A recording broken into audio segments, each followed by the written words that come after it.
Welcome back جی. Break کے بعد آپ کے ساتھ ہیں، اور جیسا کہ میں نے آغاز میں ذکر کیا تھا کہ آج ہم گفتگو کریں گے اخلاق عالیہ اور سیرت مصطفیٰ صلی اللہ علیہ وآلہ وسلم کے حوالے سے، اور ہمیں اپنی زندگیوں کو کس طرح ڈھالنا ہے، ہمیں اپنے آپ کو کس طرح as a Muslim, as a human being, ہمیں کون سی چیزیں ذہن میں رکھنی ہیں کہ جو نبی کریم صلی اللہ علیہ وآلہ وسلم کی سیرت سے ملتی ہیں، ان کے اخلاق سے ملتی ہیں اور ان کی تعلیمات سے ملتی ہیں. اس پہ گفتگو کریں گے.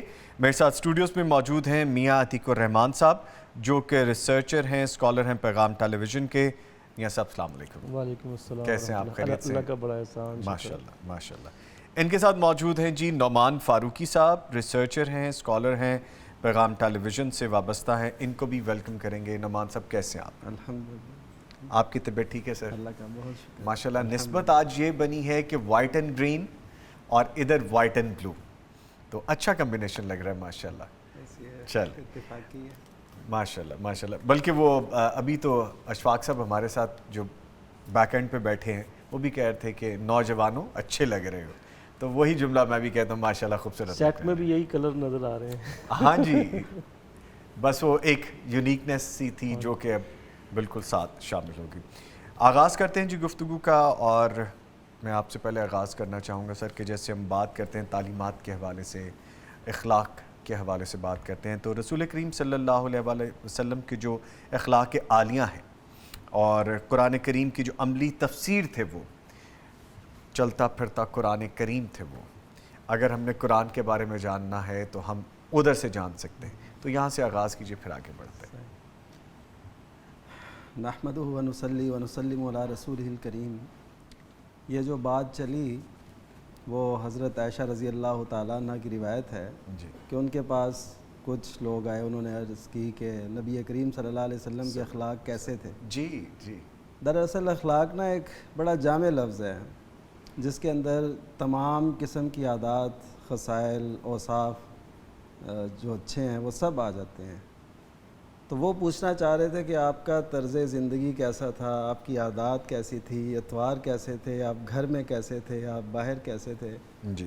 تو حضرت عائشہ رضی اللہ تعالیٰ عنہ کہنے لگیں کہ اما قرأت القرآن، تو نے قرآن نہیں پڑھا؟ قرآن نہیں پڑھتے. جی. کانا خلقہ القرآن، کہ نبی کریم صلی اللہ علیہ وسلم کا اخلاق تو قرآن ہی تھا. اب دیکھیے کہ اسی روایت میں، یہ تو صحیحین کی روایت ہے اور صحیح مسلم کی، اور اس کے بعد جو شعب الایمان کے اندر جی اس کے ساتھ یہ اضافہ بھی ہے کہ یرضا لرضاہ و یسخط لسخطہ. جی. یعنی وہ اخلاق عالیہ جو تھا وہ کیسے تھا کہ قرآن مجید کے حکم کے مطابق آپ راضی ہوتے، اور قرآن مجید کی کسی ایسی وعید پر آپ ناراض بھی ہوتے لوگوں سے کہ یہ وعید آئی ہے اور وہ ایسا کیوں اپنا رہے. تو اسی سے ہمیں ایک اخلاق کا نا ایک جامع تصور بھی سامنے آتا ہے. جب ہم یہ سمجھتے ہیں نا کہ اخلاق کا مطلب یہی ہے کہ مسکرا کے بولا جائے، بس ہم یہاں تک محدود رکھتے ہیں.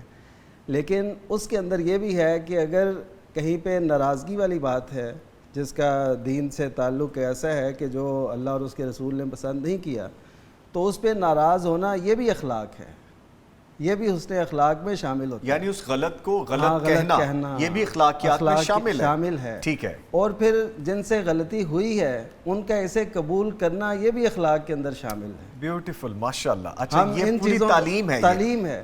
اب دیکھیے نا، حضرت کعب بن مالک رضی اللہ تعالیٰ عنہ، حضرت مرارہ بن ربیع، ہلال بن امیہ، یہ تبوک سے پیچھے رہے تھے 3 صحابہ کرام.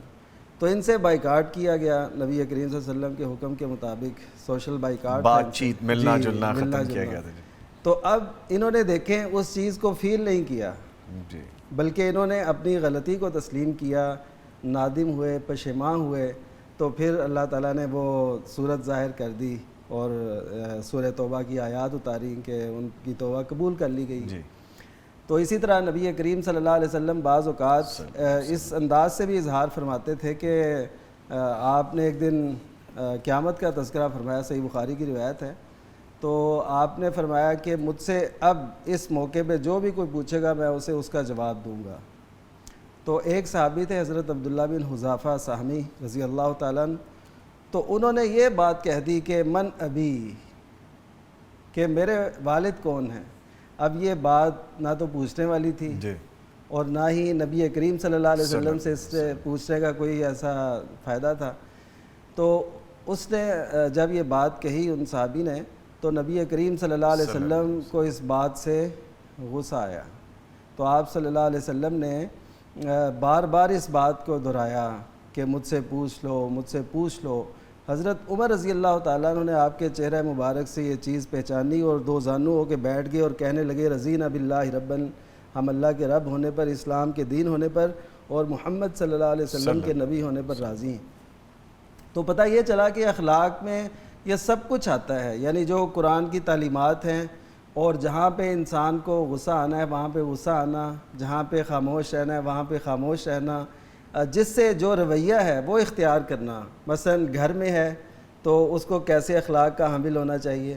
ہم دراصل وہ جو حقیقی اخلاق ہے اس سے ناآشنا ہیں، ہم صرف یہ سمجھتے ہیں کہ شاید کسی سے میٹھا بولیں گے تو یہ بس اخلاق ہے، اگرچہ اسے سچ نہ بول رہے ہوں، اس کو دھوکہ دے رہے ہوں، لیکن آپ کے چہرے پہ مسکراہٹ ہونی چاہیے۔ نعمان صاحب آج ایک چیز سیکھی میں نے، اور وہ یہ ہے، یقیناً میرے سامعین، قارئین، دیکھنے والے، سننے والے یقیناً یہ بات بہت نوٹ کریں گے اور یہ سمجھنے والا نقطہ ہے۔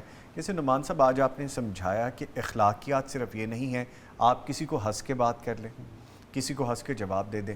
اخلاقیات یہ بھی ہیں کہ اگر آپ نے کوئی ایسی چیز، خاص طور پہ دین کے حوالے سے جیسے آپ نے فرمایا کہ اس طرح سے نہیں ہے جیسے کہی جا رہی ہے، اس پہ ناراضگی کا اظہار بھی اخلاقیات میں شامل ہے۔ اس کے ساتھ ساتھ جس سے اگر کوئی غلطی ہوئی ہے اور وہ غلطی کی معافی مانگتا ہے اور اس کو ایڈمٹ کرتا ہے، یہ بھی اخلاقیات میں شامل ہے۔ تو سر یہ تو باقاعدہ پوری ایک ایکسرسائز آپ نے بتائی ہے، پوری ایک جو ہے نا ایک نظام ہے اخلاق کا۔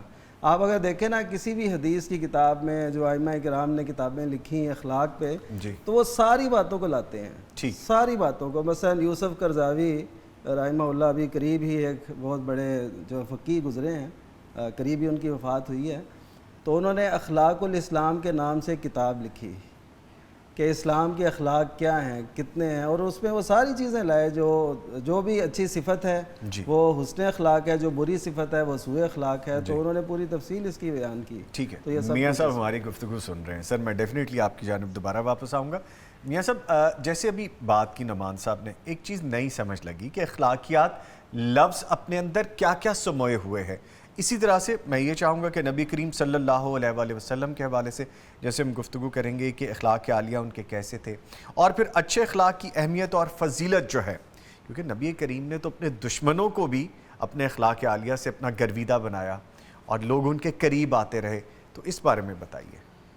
سب سے پہلے تو میں پیغام ٹی وی کا مشکور ہوں کہ اتنے اچھے پروگرام میں مجھے شرکت کا موقع دیا، اور یہ بات لائق تحسین بھی ہے کہ ایسے اچھے موضوعات پر میڈیا میں پیش کی جا رہی ہے۔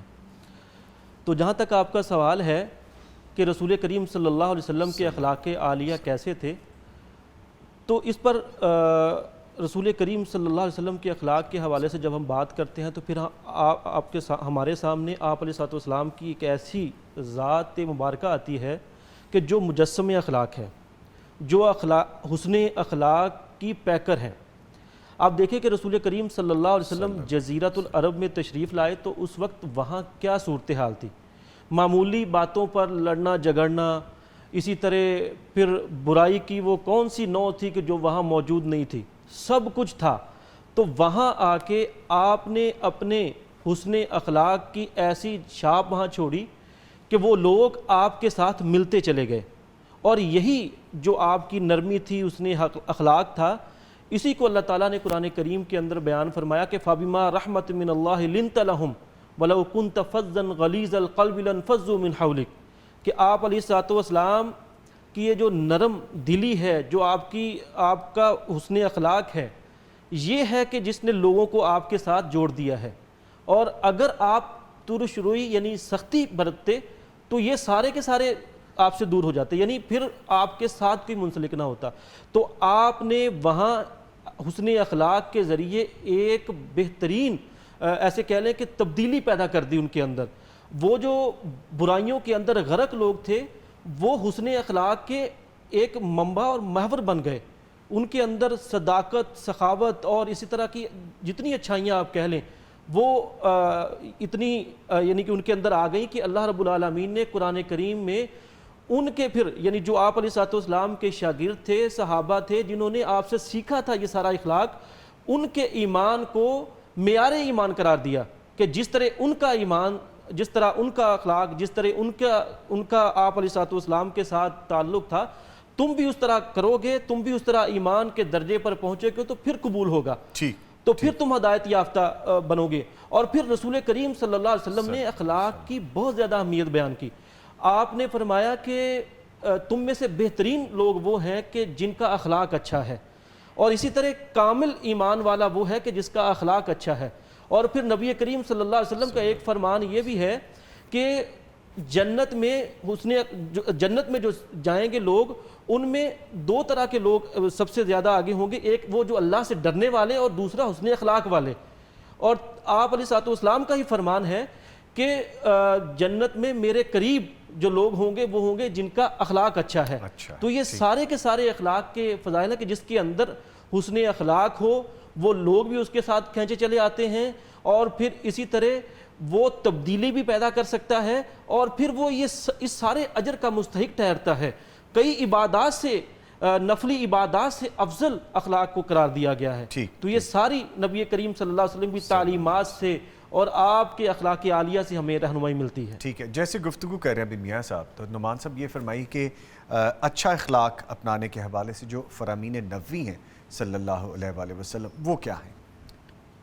نبی کریم صلی اللہ علیہ وسلم نے حسن اخلاق کے متعلق تو بہت تعلیمات دی، مثلا کچھ تو میاں صاحب نے بیان کی ہیں، اور آپ صلی اللہ علیہ وسلم کا ارشاد ہے کہ اسقل شیء فی المیزان المومن، کہ مومن کے میزان میں جو بھاری چیز ہے سب سے وہ حسن اخلاق ہے۔ یعنی ایک طرف دیکھیے عبادات ہیں تو ایک طرف اخلاق ہے، تو نبی کریم صلی اللہ علیہ وسلم نے عبادات سے زیادہ اخلاق کو اہمیت دی کہ ان کا وزن زیادہ ہوگا۔ تو اس سے ایک تو یہ پتہ چلتا ہے کہ اخلاق کی اسلام کے اندر بڑی اہمیت ہے، اور جو پورا اخلاق کا جو پورا دائرہ ہے جب اس پہ عمل پیرا ہوں گے تو ظاہر عبادات میں ہی فرق آئے گا۔ بلکہ ان اخلاقیات کو ایمان میں سے شمار کیا گیا ہے، یعنی اخلاق ایمان کا حصہ ہے، جو جس قدر اخلاق میں اچھا ہوگا اسی قدر وہ عبادات میں بھی بہتر ہوگا، ایمان میں بھی بہتر ہوگا، کیونکہ اس کا ایک بہت بڑا فرق پڑتا ہے۔ اب دیکھیں نا، نبی کریم صلی اللہ علیہ وسلم کیا عبادات میں کیسا معاملہ تھا اور لوگوں کے ساتھ تعامل کیسا تھا، اب دونوں دیکھیں تو بہت ہی شاندار۔ تو یہ وہ تصویر ہے جو ہمارے سامنے آنی چاہیے۔ جیسا کہ نبی کریم صلی اللہ علیہ وسلم کے پاس ایک عورت آتی ہے، وہ ضعیف ہے، حضرت عائشہ رضی اللہ تعالیٰ عنہ کے حجرے میں، تو نبی کریم صلی اللہ علیہ وسلم اس سے پوچھتے ہیں کہ تمہارا نام کیا؟ وہ کہتی ہے میرا نام ہے جسامہ مزنیہ۔ تو نبی کریم صلی اللہ علیہ وسلم فرماتے ہیں نہیں، تم جسامہ نہیں ہو، کہ اس کا معنی ویرانی اور ایسے ہیں۔ آپ نے فرمایا بل انتی حسانۃ المزنیہ، بلکہ تم حسانہ مزنیہ ہے۔ پھر آپ صلی اللہ علیہ وسلم نے ان کی بڑی آؤ بھگت کی، آپ ان سے پوچھا تمہارا حال کیا ہے، تم کیسے ہو، کیسے دن گزر رہے ہیں، یہ پوری تفصیل۔ تو اب حضرت عائشہ رضی اللہ تعالیٰ عنہ دیکھ رہی تھیں، تو جب نبی کریم صلی اللہ علیہ وسلم علیحدہ ہوئے، یعنی وہ چلی گئیں، تو حضرت عائشہ رضی اللہ تعالیٰ عنہ نے آپ سے پوچھا کہ یہ کون تھیں؟ تو نبی کریم صلی اللہ علیہ وسلم نے اتنا فرمایا کہ کانت تاتینا زمن الخدیجہ، حضرت خدیجہ کے دور میں یہ ہمارے پاس آیا کرتی تھی۔ وَإِنَّ حُسْنَ الْعَهْدِ مِنَ الْإِيمَانِ، تو حسن عہد جو ہے یہ ایمان کا حصہ ہے۔ اب حسن عہد یہ کیا تھا، یہ کیا عہد تھا اور کیا حسن تھا کہ وہ جو پہلے آیا کرتی تھی، اب اسی عہد کو نبی کریم صلی اللہ علیہ وسلم نے ایک عہد سے تعبیر کیا اور اس کو ایک اصول بنا دیا کہ اگر تمہارا کسی سے کوئی رابطہ زندگی میں رہا ہے تو اب تم نے آنکھیں پھیرنی نہیں ہیں، بلکہ اس کے سامنے ہونا ہے، اس سے پوچھنا ہے یار میں اس موقع پہ تم سے ایسے ملا تھا اور یہ ویسے ہی رہنا ہے، ویسے ہی رہنا، ہاں پہلے تھے۔ یہ نہیں کہ اب کسی اور معیار پر یا کسی اور فیلڈ میں چلے گئے ہیں تو اب دوسروں کو پہچاننا ہی چھوڑ دیں۔ اب دیکھیں یہ کیسا اچھا اخلاق اور کیسا اچھا جو ہے نا نمونہ ہے جو نبی کریم صلی اللہ علیہ وسلم نے ہمارے سامنے رکھا۔ اسی طرح نبی کریم صلی اللہ علیہ وسلم نے ایک حدیث میں فرمایا کہ ان سوء الخلق یفسد العمل کما یفسد الخل العسل، کہ سوء اخلاق جو ہے یعنی برا اخلاق وہ عمل کو ایسے ہی تباہ کر دیتا ہے جیسے سرکہ شہد کو خراب کر دیتا ہے۔ اب یہ سیاح کے اندر حدیث ہے، علامہ البانی نے اس کو ذکر کیا ہے.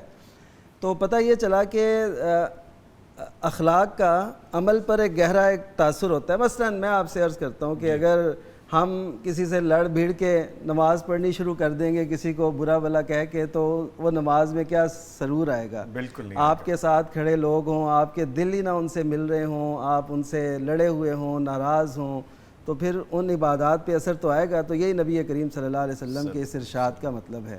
تو اسی طرح نبی کریم صلی اللہ علیہ وسلم دیکھیے کہ تعامل میں، یعنی میں سمجھتا ہوں کہ اخلاق اگر ہم اپنی زبان میں اس کا معنی کریں نا، وہ بنتا ہے رویہ.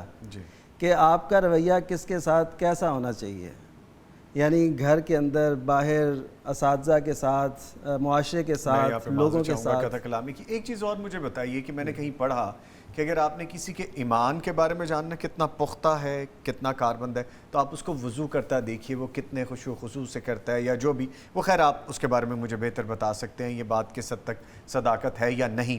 دوسری بات یہ کہ جو آپ فرما رہے ہیں ابھی، اس سے یہ سمجھ لگ رہا ہے کہ آپ نے اگر کسی کی شخصیت کے بارے میں جاننا ہے تو آپ اس کی اخلاقیات کو دیکھیے.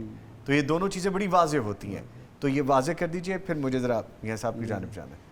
اس میں یہ جو حدیث کا حوالہ آپ دے رہے ہیں یہ میرے علم میں تو نہیں ہے اور ایسا کوئی نظر بھی نہیں آ رہا. ٹھیک ہے. تو باقی یہ ہے کہ نبی کریم صلی اللہ علیہ وسلم کے جو ارشادات ہیں اور جو آپ کا رویہ ہے وہ بہت ہی اعلیٰ تھا، بہت ہی شاندار تھا. مثلا حنین کے موقع پہ ایک شخص سے ایسا ہوا کہ نبی کریم صلی اللہ علیہ وسلم کے مبارک پاؤں اس کے سخت جوتوں کے نیچے آ گئے. نبی کریم صلی اللہ علیہ وسلم کے ہاتھ میں چھڑی، ایک وہ جو ہوتا ہے کوڑا نما ایک وہ تھا، آپ نے اس کو پیچھے کیا. اب وہ صحابی نا پوری رات پریشان رہے کیونکہ نبی کریم صلی اللہ علیہ وسلم کو تکلیف تو پہنچی تھی. اب وہ کہنے لگے کہ اب میں رات گزار رہا ہوں. تو وہ کہتے ہیں کہ میں نے، اللہ ہی جانتا ہے کیسے رات گزاری. یعنی ان کو یہ تھا کہ میں نے اذیت پہنچائی، اب میرے بارے میں کوئی آیت اترے گی. صبح ہوئی تو واقعی نبی کریم صلی اللہ علیہ وسلم کا پیغام پہنچا. اب میں اور پریشان کہ اب تو بس وہی بات جو ہو گئی تھی.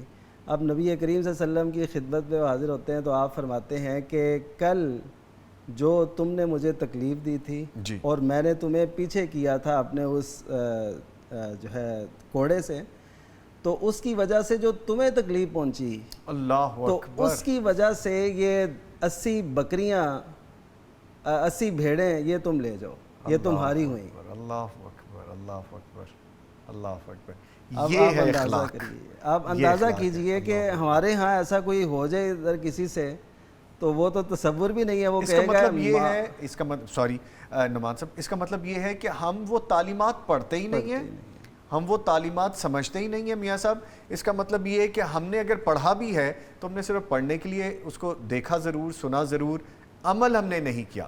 بلکہ آپ کی طرف میں کویسچن لانا چاہوں گا کہ نبی کریم صلی اللہ علیہ وآلہ وسلم کے اخلاق کے بارے میں ہم بات کر رہے ہیں. رشتہ داروں، اہل و عیال اور جاننے والے یا نہ جاننے والے لوگ، ان کے ساتھ یقیناً بہت اعلیٰ ظرف، اعلیٰ پائے کا اخلاق رہا ہمارے نبی کریم صلی اللہ علیہ وآلہ وسلم کا. کیا نمونے ملتے ہیں ہمیں، کہ کچھ مثالیں بیان کیجیے. اگر ہم غور کریں نا، ہمارے ہاں یہی سب سے زیادہ ہمارے معاشرے میں ارد گرد دیکھتے ہیں تو یہ کمی پائی جاتی ہے. ہم اپنے دوستوں کے ساتھ، اپنے جو باہر کے لوگ ہوتے ہیں یا کسی آفس میں جائیں، یعنی اجنبیوں کے ساتھ ہمارا تعلق بڑے اچھے اخلاق والا، بڑی نرمی والا ہوتا ہے اور بڑے اپنائیت والا ہوتا ہے. لیکن جب ہم اپنے گھر جاتے ہیں، اپنے اہل و عیال کے ساتھ، اپنے بچوں کے ساتھ، اپنی بیوی کے ساتھ بات کرتے ہیں تو وہ انداز ایسا ہوتا ہے کہ جیسے ہم اس سے لڑ رہے ہیں. تو یہ سب سے پہلے تو آپ علیہ الصلوۃ والسلام کے اسوہ سے اور آپ کے اخلاق سے ہمیں یہ سیکھنے کو ملتا ہے کہ ہمیں اپنے گھر والوں کے لیے بہترین ہونا چاہیے، اور آپ علیہ الصلوۃ والسلام اپنے گھر والوں کے لیے بہترین تھے. سیدہ عائشہ رضی اللہ تعالیٰ عنہ کے حوالے سے کئی واقعات ملتے ہیں حسن اخلاق کے حوالے سے کہ رسول کریم صلی اللہ علیہ وسلم کیسے اپنی ازواج کے ساتھ حسن اخلاق سے پیش آیا کرتے تھے. مثال کے طور پر سیدہ عائشہ رضی اللہ عنہ فرماتی ہیں کہ ایک غزوے کے بعد جب واپس آ رہے تھے تو آپ نے صحابہ کرام کو آگے جانے کا کہہ دیا تو ہم پیچھے تھے. تو جب سب آگے چلے گئے تو آپ نے مجھے کہا چلیں جی اب ہم دوڑ لگائیں ذرا. اب دیکھیں کہ اپنے گھر والوں کے ساتھ ایک اخلاق کا نمونہ ہے. تو آپ نے یعنی ان کے ساتھ دوڑ لگائی تو سیدہ عائشہ بھی ینگ تھیں, جوان تھی, وزن زیادہ نہیں تھا, تو وہ آگے نکل گئیں.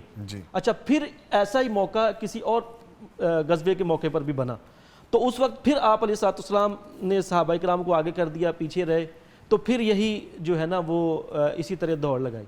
اچھا پھر نبی کریم صلی اللہ علیہ وسلم آگے نکل گئے, تو پھر آپ علیہ الصلوۃ والسلام نے فرمایا یہ جو میں جیتا ہوں یہ اس کے بدلے میں, یعنی ایک اچھے رویے کا ان کے سامنے دکھایا ہے نا. بالکل بالکل. اور اسی طرح سیدہ عائشہ رضی اللہ عنہ فرماتی ہیں, اور یہ جو میں بات ابھی کرنے لگا ہوں, اگر یہ ہمارے جتنے بھی میاں بیوی یعنی جتنے بھی ہمارے ویورز میں سے جو بھی سن رہا ہے, اگر وہ اس پر عمل کر لیں گے تو ان کے گھروں کے حالات جو ہیں وہ انتہائی خوشگوار ہو جائیں گے.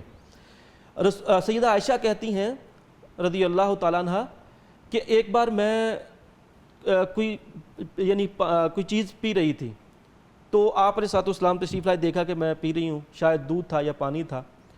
تو آپ علیہ الصلوۃ والسلام جب میں پی رہی تھی تو آپ نے کہا کہ عائشہ مجھے بھی تھوڑا سا بچا کے دینا. اللہ اکبر, اللہ اکبر. اچھا جب وہ کہتی ہیں کہ میں نے تھوڑا سا بچا کے آپ کو دیا, تو آپ نے مجھ سے پوچھا کہ آپ یعنی عائشہ یا حمیرہ کے الفاظ ہیں وہاں پہ, پیار سے آپ حمیرہ کہتے تھے, حمیرہ مجھے بتاؤ کہ آپ نے کہاں ہونٹ لگا کے جو ہے وہ یہ پیا ہے, تو میں بھی وہاں سے پیوں گا. تو سیدہ عائشہ فرماتی ہیں کہ یہ ایک بار نہیں کئی بار ایسا ہوتا تھا, میں ہڈی چوستی, آپ علیہ الصلوۃ والسلام میری ہڈی جہاں سے میں نے چوسی ہوتی ہے, جہاں سے میں نے جو ہے وہ گوشت کا ٹکڑا لیا ہوتا, آپ وہاں سے لیا کرتے. تو اگر یہ رویہ, یہ انداز جو آپ علیہ الصلوۃ والسلام نے اپنی ازواج کے ساتھ رکھا ہے, اگر آج ہم یہ اپنے معاشرے کے اندر یا جتنے بھی ہمیں دیکھ رہے ہیں وہ اپنے اندر یہ چیز لے آئیں, تو میرا خیال ہے کہ ان کا گھر جنت بن جائے. اسی طرح یہ تو سیدہ عائشہ رضی اللہ تعالیٰ عنہ کی بہت آپ کی محبوب بیوی تھی, اور بہت ان کے حوالے سے ہمیں ملتا ہے. سیدہ جویریہ رضی اللہ تعالیٰ عنہ آپ علیہ الصلوۃ والسلام کی بیوی ہیں, اور یہ غزوہ بنی مستلق ایک تھا ہوا, ایک یہودی قبیلہ تھا, تو آپ علیہ الصلوۃ والسلام ان کی سرکوبی کے لیے گئے تھے, تو وہاں سے یعنی یہ آئی تھی بطور قیدی آئی تھی. اب یہ جب قید ہو کے آئیں تو یہ نبی کریم صلی اللہ علیہ وسلم کے صحابی سیدنا ثابت بن قیس رضی اللہ تعالیٰ عنہ کے حصے میں آئی تھی. اب یہ سیدہ جویریہ یہ اپنے قبیلے کے سردار کی بیٹی تھی, ان کو گفتگو کا سلیقہ بھی تھا, بات چیت کا اور معاملات کو ہینڈل کرنے کا طریقہ بھی تھا. انہوں نے سیدنا ثابت بن قیس سے یہ بات طے کر لی کہ میں آپ کو پیسے دے دوں گی یا جو بھی آپ کو چاہیے تو آپ مجھے آزاد کر دیں. اچھا انہوں نے کہا ٹھیک ہے جی میں کر دیتا ہوں ایسا. اچھا یہ تو قیدی بن کے آئی تھیں, ان کے پاس کچھ نہیں تھا. اب ان کے ذہن میں آیا کہ میں رسول کریم صلی اللہ علیہ وسلم کے پاس جاتی ہوں. اچھا وہ آپ کے پاس آ گئی, آپ کو آ کے انہوں نے کہا جی کہ میں حالات کے ہاتھوں مجبور ہو کر یہاں قیدی بن کے آئی ہوں, میں میرا جو مالک تھا اس سے میری بات طے ہو گئی ہے, اتنے یہ کچھ اس سے طے ہوا ہے, تو میرے پاس اب کچھ نہیں ہے, تو آپ مجھے دے دیں تو میں آپ کو لٹا دوں گی. میرے جو قبیلے کے سردار ہیں وہ میرے والد ہیں, تو میں آپ کو اس سے زیادہ لٹا دوں گی, تو میں تاکہ وہ دے کے اپنا معاملہ جو ہے وہ ختم کروں. تو آپ نے سیدہ جویریہ رضی اللہ عنہا انہیں کہا کہ ٹھیک ہے جیسے آپ کہہ رہی ہیں میں آپ کو وہ سارا دے دیتا ہوں, اور اگر آپ چاہیں تو آپ میرے عقد میں آ سکتی ہیں. تو سیدہ جویریہ انہوں نے جب دیکھا کہ آپ علیہ الصلوۃ والسلام کے رویے کو, آپ کے انداز کو, تو انہوں نے فوراً حامی بھر لی کہ میں آپ کے نکاح میں آنا چاہتی ہوں. آپ کے نکاح میں آ گئی, مسلمان ہو گئیں. اچھا اس کے بعد ان کے والد, اب ظاہر ہے کہ تازہ غزوہ ہوا تھا, قیدی آئے ہوئے تھے ادھر, تو اب ان کے والد ان کی بیٹی قیدی بن کے آئی ہوئی تھی, تو وہ ان کو چھڑانے کے لیے خود آ گئے اور آ کے آفر کی کہ جتنا مال چاہتے ہیں میں دینے کے لیے تیار ہوں. میرے لیے آر کا باعث ہے کہ ایک سردار کی بیٹی وہ قیدی رہے, تو مجھ سے آپ مال لے لیں اور میری بیٹی کو چھوڑ دیں. آپ علیہ الصلوۃ والسلام نے انہیں کہا کہ آپ ایسے کریں, مجھے مال وغیرہ کی ضرورت نہیں ہے, آپ اپنی بیٹی سے پوچھ لیں. انہوں نے اپنی بیٹی کی طرف رجوع کیا سیدہ جویریہ, انہوں نے کہا کہ میں یہاں قیدی نہیں ہوں, اب میں یہاں قیدی نہیں رہی بلکہ یہاں مجھے امہات المومنین میں سے کر لیا گیا ہے, میں امہات المومنین میں شامل ہو گئی ہوں, اور مجھے یہاں پر قیدی نہیں بلکہ یہاں پر مجھے ملکہ کی حیثیت حاصل ہو گئی ہے. اور مجھے یہاں پر بہت اچھے سے ٹریٹ کیا گیا ہے, سلوک کیا گیا ہے. تو یہی رویہ دیکھ کے ان کے والد بھی مسلمان ہو گئے, اور پھر اس کی وجہ سے یعنی آپ علیہ السلام کا رشتہ جڑنے کی وجہ سے وہ سارے قیدی جتنے بھی صحابہ کرام کے پاس تھے وہ بھی سارے آزاد ہو گئے, اور وہ سارے کا سارا قبیلہ مسلمان ہو گیا. یعنی یہ رسول کریم صلی اللہ علیہ وسلم کے اخلاق کا ایک نمونہ تھا اپنی ازواج کے ساتھ, اپنے گھر والوں کے ساتھ, کہ آپ ان کے ساتھ اچھا سلوک اختیار کرتے, اور وہ پھر اس کے فائدے یہ ہوتے کہ قبیلے بھی مسلمان ہوئے, اور پھر آپ کی ازواج کے ساتھ اچھے اخلاق کے نمونے ہمارے ساتھ بیوٹیفل. ماشاءاللہ ماشاءاللہ میاں عتیق صاحب. اچھا, میں یہاں پہ جو چیز اس وقت بھی کہنا چاہ رہا تھا, وقت ختم ہو گیا, گفتگو کیسے یہاں تک آ گئی پتہ بھی نہیں چلا, اس پہ جتنے سیشن کیے جائیں کم ہوں گے. آپ کی بات سے جو چیز سامنے آ رہی تھی, آپ نے بڑا اچھا مخاطب کیا, اور میں بھی ڈائریکٹ اپنے ناظرین سامعین سے یہی بات کرنا چاہوں گا کہ ہم باہر لوگوں کے ساتھ بہت اچھے ہوتے ہیں, اخلاقیات کا مظاہرہ کرتے ہیں, زبان بڑی میٹھی ہوتی ہے, بڑے مینرز دکھاتے ہیں, لیکن اگر ہم شادی شدہ ہیں یا اگر شادی شدہ نہیں بھی ہیں تو گھر میں اپنے بہن بھائی یا والدین یا اپنی بیگم اور اپنے بچوں کے ساتھ, گھر والوں کے ساتھ ہمارا رویہ وہ نہیں ہوتا جو باہر لوگوں کے ساتھ ہوتا ہے. جبکہ ہماری تعلیمات, جو ہماری اخلاقیات نبی کریم صلی اللہ علیہ وآلہ وسلم نے بتائی ہیں, وہ یہ ہے کہ سب سے پہلے اپنے اہل خانہ, اپنے گھر والے, اپنے خاندان والے, وہ آپ کے اچھے اخلاق کے حقدار ہیں. ان کے ساتھ سویٹ ہونے کی ضرورت ہے. سر بہت شکریہ. اس کے ساتھ ہی میں بہت تھینک یو ادا کروں گا میاں عتیق الرحمان صاحب, ریسرچ اسکالر پیغام ٹیلی ویژن. سر آپ کے آنے کا بہت شکریہ. ان کے ساتھ موجود رہے نعمان فاروقی صاحب, ریسرچ اسکالر ہیں پیغام ٹیلی ویژن کے. نعمان صاحب آپ کے بھی آنے کا بہت شکریہ.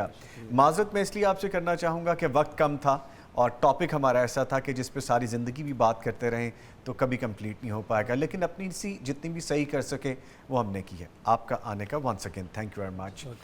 لیں جی, پروگرام ابھی جاری ہے. مجھے ایک وقفے کی جانب جانا ہے, اور جانے سے پہلے مجھے یہی کہنا ہے کہ اخلاق عالیہ اور سیرت مصطفیٰ صلی اللہ علیہ وآلہ وسلم کا جب ہم ذکر کرتے ہیں تو صرف باتیں نہیں ہیں, ان پہ عمل کرنے کی ضرورت ہے, اور جستجو یہ کریں کہ اخلاق عالیہ ہمیں کہتے کیا ہیں, ہم سے مخاطب کیا ہیں, اور نبی صلی اللہ علیہ وآلہ وسلم کی سیرت ہمیں سکھاتی کیا ہے. پھر اس پہ عمل کریں گے تو زندگی, دین اور دنیا دونوں ہمیں کامیابی کی طرف لے کے جائیں گے. ملتے ہیں ایک چھوٹے سے بریک کے بعد, ہمارے ساتھ رہیے.